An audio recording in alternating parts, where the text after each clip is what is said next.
Okay, we are on the last video in this series. I have dried this completely. First, I just let it sit for 5 to 10 minutes. Let all the paint settle. You know, it tends to want to creep and crawl around a little bit. So finished that process. Once it was mostly dry, then I could dry it with a hair dryer and really made sure that it was completely dry. Sometimes it'll feel dry, but then when you touch it, it just feels a little bit cool and a little bit tacky, and it might kind of bulge a little bit. And I find that when it dries completely, it still is slightly buckled, but not as much. And so this is now ready to be painted on, and we can add the shadows. If I did want to paint a background, I could do that right now.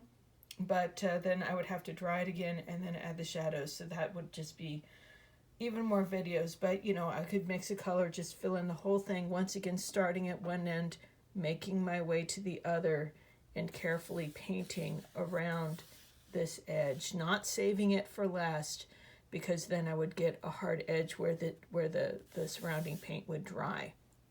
So just completely going from one end to the other, and then back to the other end. So that's how I would do a background. If I had other objects in there, I could paint those surrounding it. If I had a horizon line, I would paint just the top, let it dry completely, then dry the bottom. So, you just want to really be sure. Do you want a soft line or a hard line? If you want a hard line, you paint it, let it dry, then paint the second part. If you go in and start painting too soon with another color, then those colors are going to bleed together, which can be very pretty, but it's going to be much looser and looking more like those trees that we painted in our other exercise before this one. So, okay, we're going tight and more realistic, and we are going to add a shadow. And so my shadow color that I'm going to do, people often reach for black, but black is not really that common of a color in nature. In my earlier video, I showed you what Payne's Gray looked like. Here's, which is this is not a good tester sheet. Here's a good tester sheet. Very close to black. You could use this color. It's slightly bluish, but frankly, I like to go even bluer still. These guys would probably be more natural, more realistic to what's actually there. And people get really hung up on trying to make their picture look exactly like their object. And that can get kind of boring. It actually would probably be a more interesting picture if you did let yourself do something a little bit more interesting, a little bit more colorful, a little bit more purplish. So I think I'm going to go ahead and let myself mix a color from those three. We're still continuing with those same colors that we've been using all along. And I could even take some of this, put it over here, right? We're not wasting any paint here. And then just add some blue to it. Ooh, that's a lot of blue. I could probably even just put it back over here off to the right. Just painting out the way so you can really see what I'm doing. So I just took some blue and added it to that brown that I mixed previously, because it's just the same colors over and over again. And now I'm going to add some red to it. Here's that alizarin crimson. Let's see if I can make a shadow color that I really like. I can just kind of go back and forth between these two if I want to. If I were to, if I was going to make a shadow that was very, very blue, then it would look like it was outdoors. This would look like an outdoor scene instead of something that was in my studio. Because the sky would be bright blue, and any spaces where there wasn't any light, the reflective light of the sky would shine into those shadows and you would get a blue shadow. So there's a little interesting tidbit right there. If you're painting a picture that you want to look like it's outdoors on a sunny day, you would make it very blue. So this is the color I have right now. And this is a slightly bluish color. It's sort of a deep blue gray. This is actually a pretty good color, I think. I think that would go very nicely with that. So you can see that wasn't very hard. It didn't take very long, but I also have a lot of practice. But this is something you can do too. If you practice, you can do this. Yeah, and this is even, you know, this is actually a color I hadn't mixed previously. It's even a little bit more different than the other ones. So there you go. I've lightened it up a little bit. I don't want to go too dark. We're not going for deep, deep black. We're going for a subtle shadow. So I'm first going to paint the shadow on the onion. And let's see. I mean, theoretically, you could try and do this, add the shadow and do the local color at the same time. But the problem that I find is that if I do that while this is all still wet, first of all, you're trying to do too many things before it dries.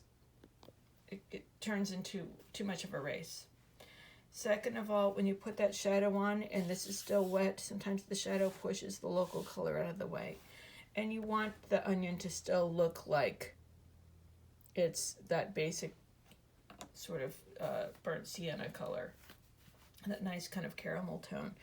You want to have both colors down here, both the shadow and also the color of the onion.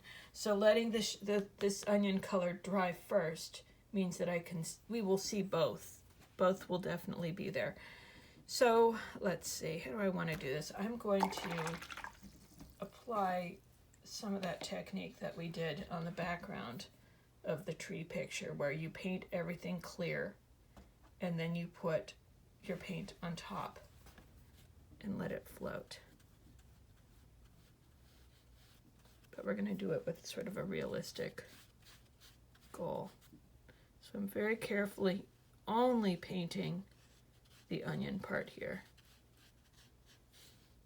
I want to be able to control this. So it's like I have a big curve. It's like a big smiley face, big wide smiley face. So it's clear water all the way from up here to down here, all filled in. I don't know if you can see that there's some shine there. There it is. So it's that whole rule of seeing the texture of the paper while it's also clearly wet. And now I can dip my brush in that shadow color, and everywhere where I touch the brush with a dot, I will deposit just a little bit of that paint. If I do a line, this is what happens if I do a line. It's a very thin line, and where I pick up my brush, see how it leaves that dot?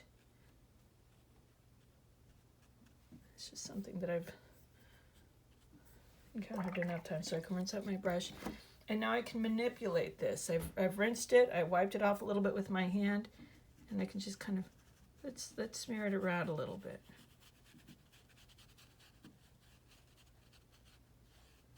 And it can go all the way down to the bottom.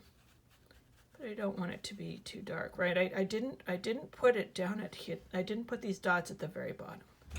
I want the bottom to be just a little bit lighter. I want the darkest part to be just above that bottom part, because we have light reflecting from the table, and then I can also smooth this out. And my wet line is up here. Sort of surprised how much that light area is showing up. See if I can soften that up a little bit. So my hope is that there's no line, that it just kind of goes light gray, deeper gray, and then seamlessly up to that sort of golden color. If I want, I could add a little bit more. This is all gonna become lighter once it's dry. Right now it looks about perfect to me, which means that it'll be too light once it dries. So I just add a little bit more.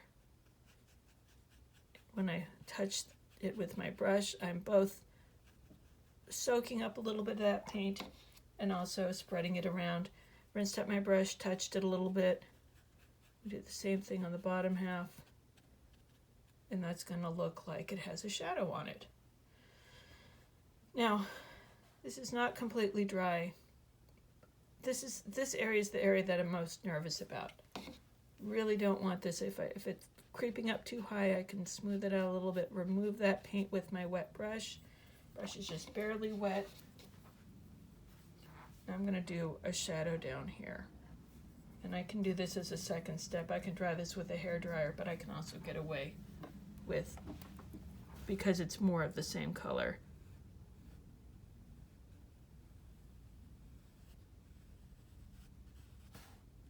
It's kind of risky doing this down here. So I want this shadow down here to be much darker, much more dramatic.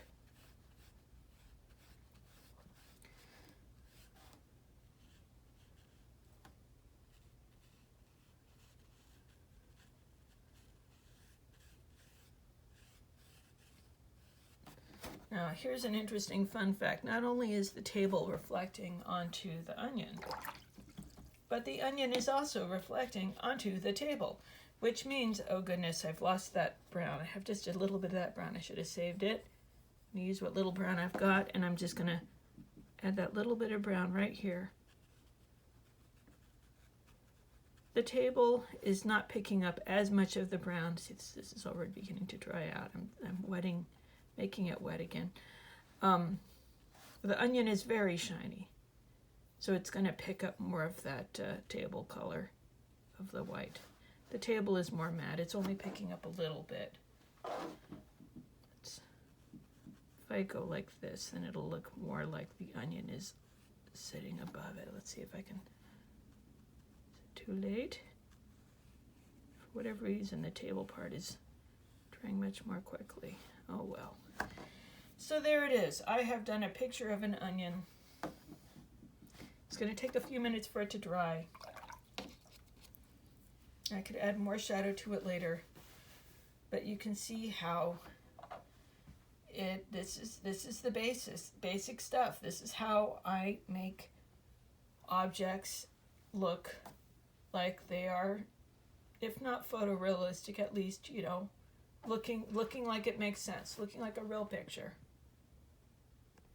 Sorry if my camera is not completely in the place that I want it to be. Woo! That was a whole series. This is the last one. Yeah, I look forward to seeing you in class. Thank you so much for coming along for this ride. Take care. Bye-bye.